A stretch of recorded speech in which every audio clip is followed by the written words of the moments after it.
नहीं, मांगने वाला कोई विषय नहीं है। भारतीय सनातन राष्ट्र हमारा वो हमारा रहेगा। हम किसी से मांगने की कोई भी जिज्ञासा नहीं कर रहे हैं, है ना। तो जब विश्व गुरु है तो पूरे विश्व पर उसकी कमांड होगी। बीजेपी ने जिन 4 नामों को राज्यसभा के लिए भेजा है उनमें से एक है उमेश नाथ जी महाराज। उमेश नाथ जी महाराज उज्जैन से ताल्लुक़ रखते हैं, वाल्मीकि आश्रम के संचालक हैं। महाराज, आपको चुना गया, इसके पीछे क्या वजह मानते हैं? ये प्रश्न उनसे करिएगा। ये प्रश्न का जवाब वो देंगे तो अच्छा लगेगा ना। फिर भी आपकी एक अपना एक तरीका है, आपकी अपनी व्यवस्थाएं हैं। इन व्यवस्थाओं में राज्यसभा तक आप किस तरह की बातें पहुंचाना चाहेंगे और समाज के किस वर्ग का आप चाहते हैं कि आप उनकी आवाज़ बुलंद करें? देखिए, राज्यसभा जो है वो देश का सर्वोच्च स्थान है और वहाँ पर पहुँचने पर संपूर्ण राष्ट्र की बात की जाएगी, ना कि किसी व्यक्ति विशेष की। ये ज़रूर है कि एक व्यक्ति विशेष के परिवार में मेरा जन्म हुआ है, लेकिन यह है कि संत होने के नाते सर्वभवन्तु सुखिना की बात ज़रूरी है।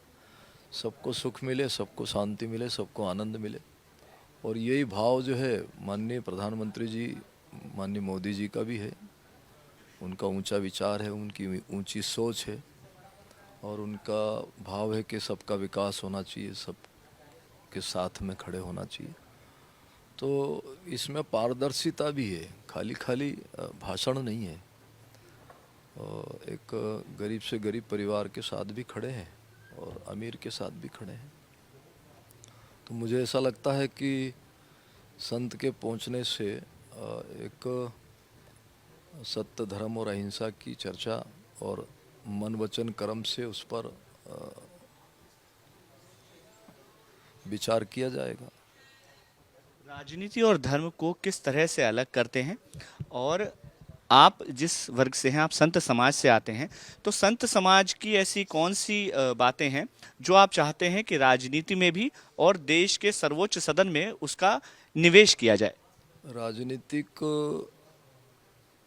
और धर्म जो है, धर्म बहुत प्राचीन समय से राजनीतिक को बहुत व्यवस्थित चलाने के लिए सक्रिय रहता है।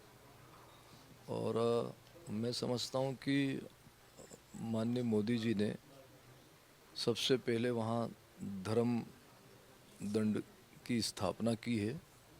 और केवल वो स्थापना ही नहीं, उसमें संतों को शामिल भी किया जा रहा है। और जो ऊंचे विचार और ऊंची सोच और जो समरसता और सर्वे भवन्तु सुखिना के लिए जीते हैं संत, वो बिल्कुल निरंतर वो क्रियाशील हैं।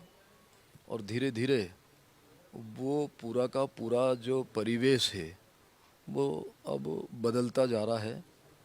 जितने भी राजनीतिक हैं वो सत्य, धर्म और अहिंसा पर चलने का पूरा पूरा प्रयास कर रहे हैं और उसमें कहीं कोताही बरती नहीं जा रही है, ऐसा मैं मानता हूँ। मेरा सवाल इसलिए था क्योंकि बार बार कांग्रेस के वरिष्ठ नेता आरोप लगाते हैं कि बीजेपी धर्म का इस्तेमाल राजनीति के लिए करती है, वो चाहे राम मंदिर का विषय हो, चाहे ज्ञानव्यापी का विषय हो, चाहे कृष्ण जन्मस्थान का विषय हो। तो ये आरोप बार बार विपक्ष की तरफ से लगाए जाते हैं। देखिए, विपक्ष का काम है आरोप लगाना और पक्ष का काम है उसको सुनना। तो जब कोई पक्ष में रहता है तो विपक्ष उसके पीछे दौड़ता ही है और उसका स्वभाव है, उसको दौड़ना ही चाहिए, उसको बोलना ही चाहिए। लेकिन ये ज़रूर है कि एकदम पारदर्शिता है कि आखिर को केवल बोला जा रहा है कि उस पर काम भी हो रहा है।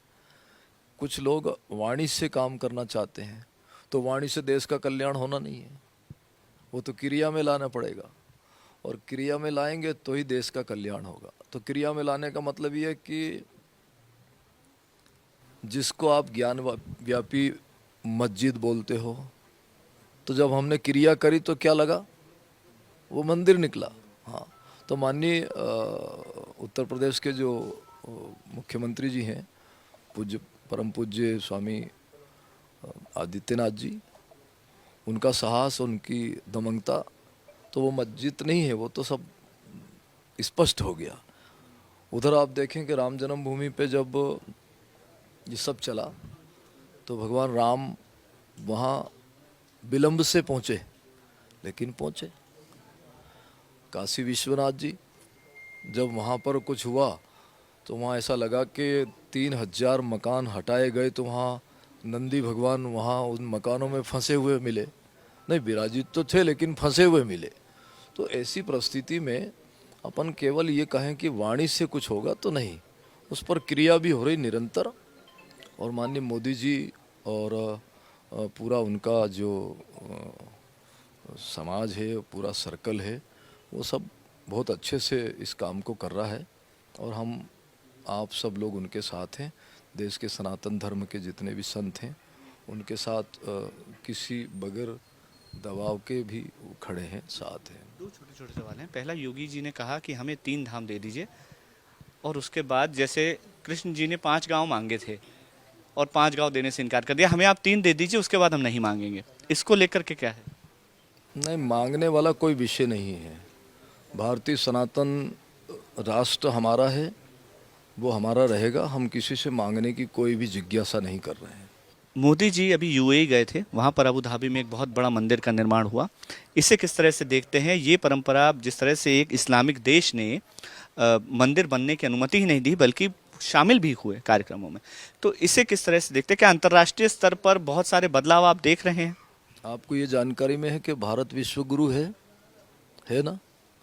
तो जब विश्व गुरु है तो पूरे विश्व पर उसकी कमांड होगी, और ये शुरुआत है। अगर कहीं से कोई स्थिति नकारात्मक आ रही होगी तो उस पर धीरे धीरे कमांड होगी, और विश्व गुरु भारत कहलाएगा, उसमें कोई भी संशय नहीं है। करने के लिए बहुत धन्यवाद। तो हमारे साथ बात कर रहे थे उमेश नाथ महाराज, और राज्यसभा में अब बीजेपी की आवाज़ वो बुलंद करेंगे। कैमरामैन यशवंत के साथ मकरंद काले, टाइम्स नाउ नव भारत, भोपाल।